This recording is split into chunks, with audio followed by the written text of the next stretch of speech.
नमस्कार, आप देख रहे हैं एनटीवी निष्पक्ष और मैं हूं आपके साथ आयुषी श्रीवास्तव। दिवाली एक ऐसा त्योहार जो हर साल हर्षोल्लास के साथ मनाया जाता है। आपको बता दें, दिवाली के दिन पूरी जो दुनिया है, पूरा देश है, वो रोशन करता है, पटाखे जलाते हैं, दिए जलाते हैं। लेकिन अगर आपको मैं एक रिकॉर्ड दूं कि हर साल दिवाली पे 200 से ज्यादा घर और दुकानों में सिर्फ और सिर्फ लापरवाही की वजह से आग लग जाती है, तो आप क्या करेंगे? आज हम इसी के बारे में बात करने वाले हैं, जो हमारी हिफाजत करते हैं, यानी कि फायर फाइटर्स। आज हम इसी के बारे में बात करने वाले हैं कि किस तरीके से आप दिवाली जो है उसमें सावधान रहे, अपने आप को सुरक्षित रखकर कैसे दिवाली मनाएं। इसी के बारे में हमारे साथ आज स्टूडियो में बातचीत करने के लिए मौजूद है chief officer, fire chief officer Sunil Kumar Singh ji. Sir, बेहद शुक्रिया आपका हमारे साथ जुड़ने के लिए और इस मुद्दे पर बातचीत करने के लिए। सर, सबसे पहले मेरा सवाल यही है कि दिवाली पास में है, किस तरह की तैयारियां जो है वो फायर फाइटर्स कर रहे हैं? देखिए, दीपावली का पर्व खुशियों और प्रकाश का पर्व है। इसमें थोड़ी सी भी लापरवाही अथवा असावधानी बड़ी घटना का रूप ले सकती है, जिसके लिए हम सभी लोग, हमारे जितने भी फायर स्टेशन हैं, फाइटिंग इक्विपमेंट हैं तथा फायर व्हीकल्स हैं, सबको तैयारी हालत में रखा गया है। सबकी कार्यशीलता परख ली गई है, सबको ट्रेनिंग दे दी गई है। सभी कर्मचारियों, वाहन मशीनों को सदैव तैयार रहने के लिए रखा गया है। साथ ही हम जितने भी शहर में जल स्रोत हैं उनको भी चेक करके उनको कार्यशील करने की तैयारी कर रहे हैं। उसके अलावा हमारे दीपावली के 2-3 दिनों में इतनी भीड़ भाड़ हो जाती है शहर में कि उनका गाड़ियों का जा पाना मुश्किल होता है। इससे बचने के लिए हमारा रिस्पॉन्स टाइम कम हो, हम तत्काल घटनास्थल पर पहुंच सकें। हमारे 5 फायर स्टेशन के अलावा हम 9 स्थानों पर फायर ब्रिगेड की गाड़ियां तैनात कर रहे हैं, जैसे मोदी नगर है, मुराद नगर है, उसके अलावा घंटाघर है, मैदान जहाँ दुकानें लगती हैं, कवि नगर, रामलीला मैदान है, विजय नगर है, साथ ही टीला मोड़ है, लोनी है, इंदिरापुरम थाना है, काला पत्थर है, जिससे 9 स्थानों पर गाड़ियों को खड़ा कर रहे हैं, जिससे कि कहीं भी कोई घटना हो तो तत्काल हम पहुँच करके लोगों का बचाव कर सकें।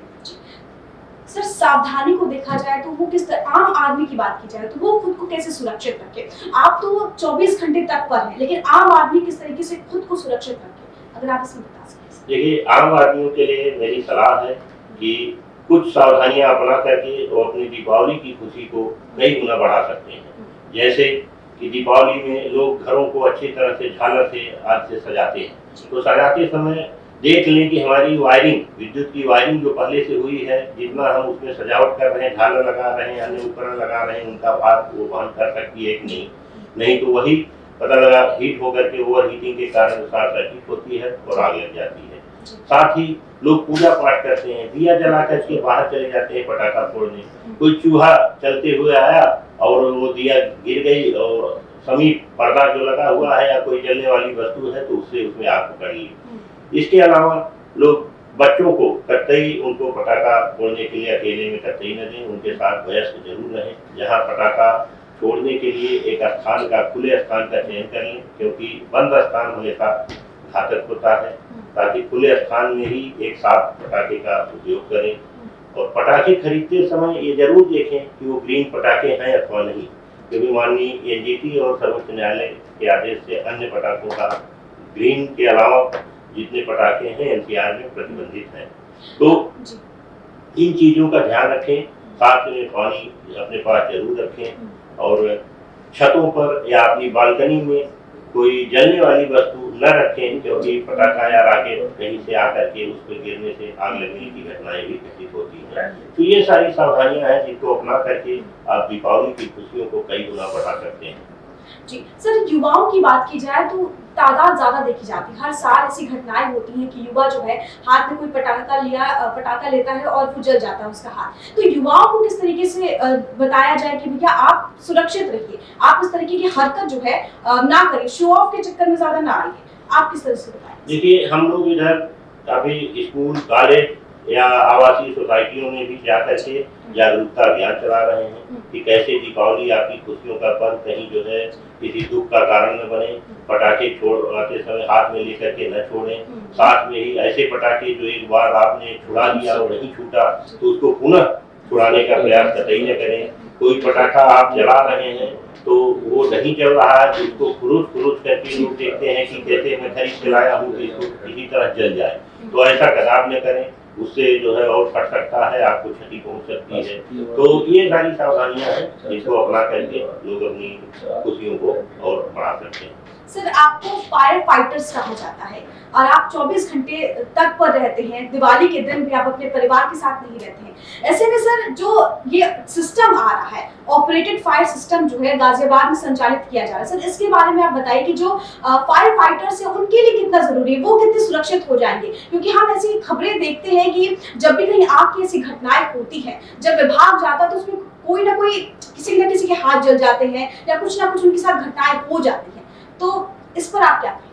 देखिए, 2017 के पहले गाजियाबाद जनपद में कई अत्याधुनिक मशीनें, गाड़ियां नहीं थी।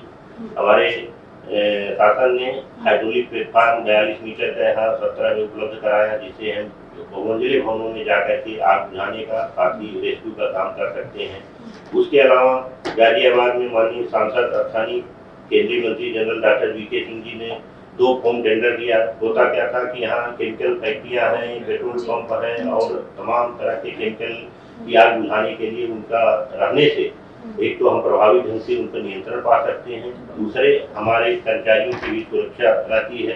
तो ये संसाधन वृद्धि हुई। उसके अलावा वाटर बाउजर भी शासन ने उपलब्ध कराया और उससे भी आगे बढ़ करके शासन जो भी अन्य अत्याधुनिक टेक्नोलॉजी आग बुझाने में प्रयोग हो रही है, जैसे कहीं कुएं में आग लगी है, बेसमेंट में आग लगी है, अत्यधिक तापमान है, वहाँ फायरकर्मी जा पाने में जो है असहाय महसूस करता है या जाता है तो विस्फोट होता है, घायल हो जाता है। उससे बचने के लिए अब remote operated robot system, fire fighting system के भी जो है प्रस्ताव भेजा गया है। उसके लिए एक कमेटी हम लोगों ने जा करके मुंबई में देखा, अध्ययन किया, उसकी भी रिपोर्ट जो है मुख्यालय को दी गई है और जल्द ही उसको भी खरीदने की प्रक्रिया शुरू होगी। बिल्कुल, सावधानी बरतना बेहद जरूरी है। आखिरी सवाल के साथ इस शो की समाप्ति करते सर, कोई अगर हमारे माध्यम से अगर कोई आपको देख रहा है तो आप हेल्पलाइन नंबर अगर बता सके सर, ताकि लोगों तक ये पहुंचे और कहीं भी ऐसी घटना हो तो वो तुरंत पहुंच सके। देखिए, गाजियाबाद पुलिस और गाजियाबाद फायर सर्विस गाजियाबाद की जनता की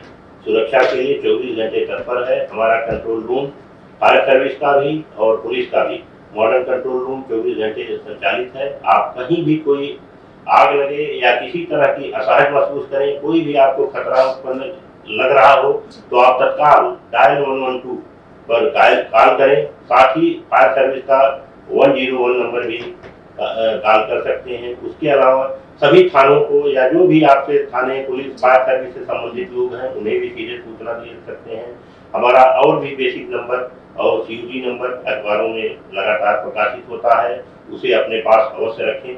वो आपके संकट के समय आपकी मदद के लिए काम करेंगे। सर, बहुत बहुत शुक्रिया हमारे साथ जुड़ने के लिए और इस मुद्दे पर बातचीत करने के लिए। और कहीं ना कहीं आप भी इस चीज से सचेत रहें, इस वीडियो को जरूर देखें, क्योंकि आपको भी कहीं ना कहीं मालूम पड़ेगा कि एक तरफ जहां फायर विभाग तत्पर है, 24 घंटे हमारे लिए काम कर रहा है ताकि हम सुरक्षित रहें, तो ऐसे में हमारी भी ड्यूटी है कि दिवाली के दिन अपने आप को सुरक्षित रखें, ग्रीन दिवाली बनाएं, यानी कि लाइट्स जलाएं, दिए जलाएं, पटाखे से थोड़ा सा बच के रहें। और NTV के माध्यम से आप सभी दर्शकों को दिवाली की हार्दिक शुभकामनाएं। देखते रहिए NTV निष्पक्ष।